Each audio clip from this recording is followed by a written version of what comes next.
Everything is on the table. It's Relationship Theory with Tina Laws. Welcome back to Relationship Theory, where we talk about all things relationships and no topic is off the table. So just to recap, for those of you who are just tuning in, I'm your host, Tina Laws, and we're being joined by Mr. Darius Richardson and Ms. Kama Simmons.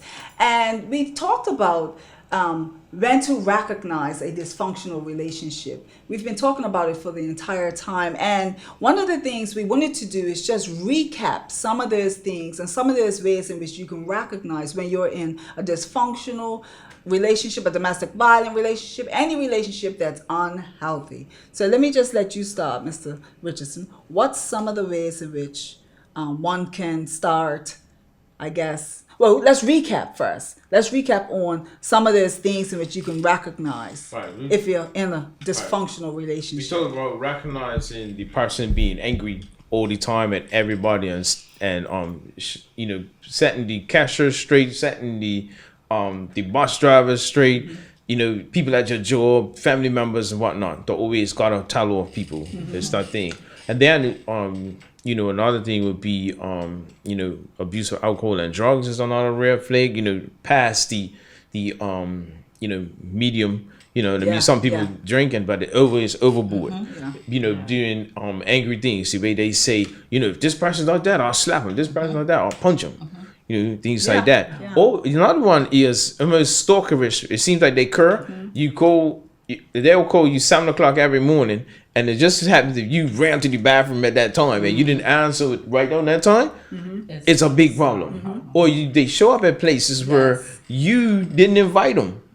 It could be something very intimate in family. And you park for work. Right, and then they follow you to your gym practice. The waiting outside, everything. It seems, this person really cares about me, but that person's got stalkerish ways. They say, I gotta know where you are all the time. I'm looking out for you. No, you don't gotta know. You gotta trust me. Yes. You know what I mean? And so, you talked about isolation from your family, and they're always picking on every little thing that you do that you're not doing it right. They listen to everything you say about your life and your family, then they use it against you. Yes. So that's just a few. Yeah, and that's a form of manipulation. Yeah. So they outright manipulate you. Yeah. They make you feel as though you've done something wrong. And although you know in your heart of hearts you didn't do anything to warrant this behavior. Not good enough. After being told, and that's anybody, after being told the same thing over and over and over, you believe it. And so that goes for positive or negative. Yeah. And so those are some of the recaps. And what would you add to it? I would say, just not feeling comfortable around the person, walking on eggshells all the time, having to explain yourself, not feeling like you're good enough. Yes. So there's something just came to me. The other thing is that it's like I call it the yo-yo relationship. 1 minute you're feeling happy and you're dressed up and you're going out, and then the next day you're walking around your family members. You don't want to talk to nobody. Your attitude, everything's withdrawn, hunchy. Your family or your cousins or your best friends ask you to do something, and all of a sudden you're mad at them. You're picking on them. You don't want to do anything because your relationship all of a sudden is going haywire. And so you go and you become a recluse. You put yourself in a situation where you don't want to be bothered with anybody. As soon as somebody says something, but in actual fact, it's not those other people. It's your relationship. Because it's that yo-yo. Today we're great. He's loving me today. We're hanging out, and tomorrow I don't know where he is, or I'm not good enough. And so those are some of the recaps that we all thought about together. I might have missed some out, but there's basically the recaps. And one of the things we want to do before we do close out is talk about an escape plan. For many, it's easy to find an escape plan, different parts of the world, but in Bermuda, we are very limited, and it's very unlikely that you will actually escape your batterer unless you stay in your home or underground 24/7, which is something we do not do. And so what are some of the things you would suggest as an escape plan, Darius? Okay, some people, they're trapped by money. They're trapped by, I don't know what to do about the house, what I'm going to do about my children. And as a facilitator, some people will say, I need to leave now, no matter what. I saw a gentleman yesterday, and he said this, I'm going to try to put it right. He says, when the fear of remaining the same gets greater than the fear of the unknown and change, that's when you leave. Absolutely.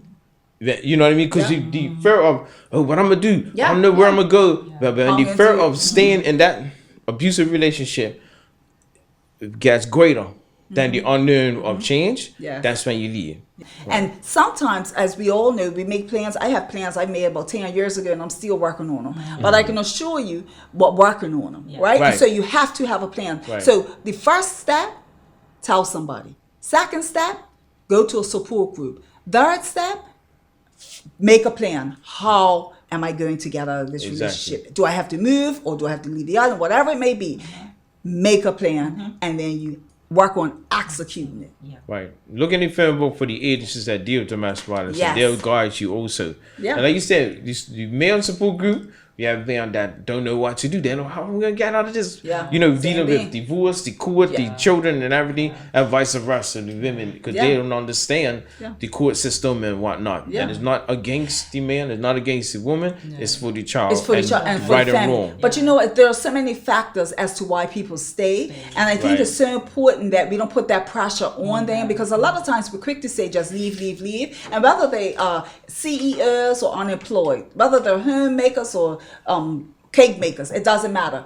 We all have to be in a position of feeling comfortable enough to say, you know what, I'm in this relationship, and not everybody leaves. Not everybody walks away right away. So that's where you align yourself with a support group. You need that support so that you can take the time out to say, while I'm brainstorming what it is I want to do, I have this support group, and let me know that I'm not crazy. Because a lot of people say, oh my God, it must be me, I'm crazy. But when you get in a group with other women or men, you know you are very much normal. And now what you're doing is doing something even more normal, some normalcy to your life. You're doing it in a supportive environment, and you're doing it until you can make the next move, which is whatever it may be for you. I think both you and I that run support groups can definitely say that the people that have stuck with it, they're so much happier. Their life has progressed. Absolutely. You know, I'm looking like, man, look at me.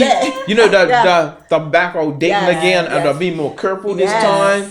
You know what I mean? And the life's so much better. I mean, look at me. I've been married 20 years this year. So life does not have to end in an abusive relationship. There is life after death. And on that note, I want to thank you for tuning in, and we'll certainly be looking forward to you joining us again next week.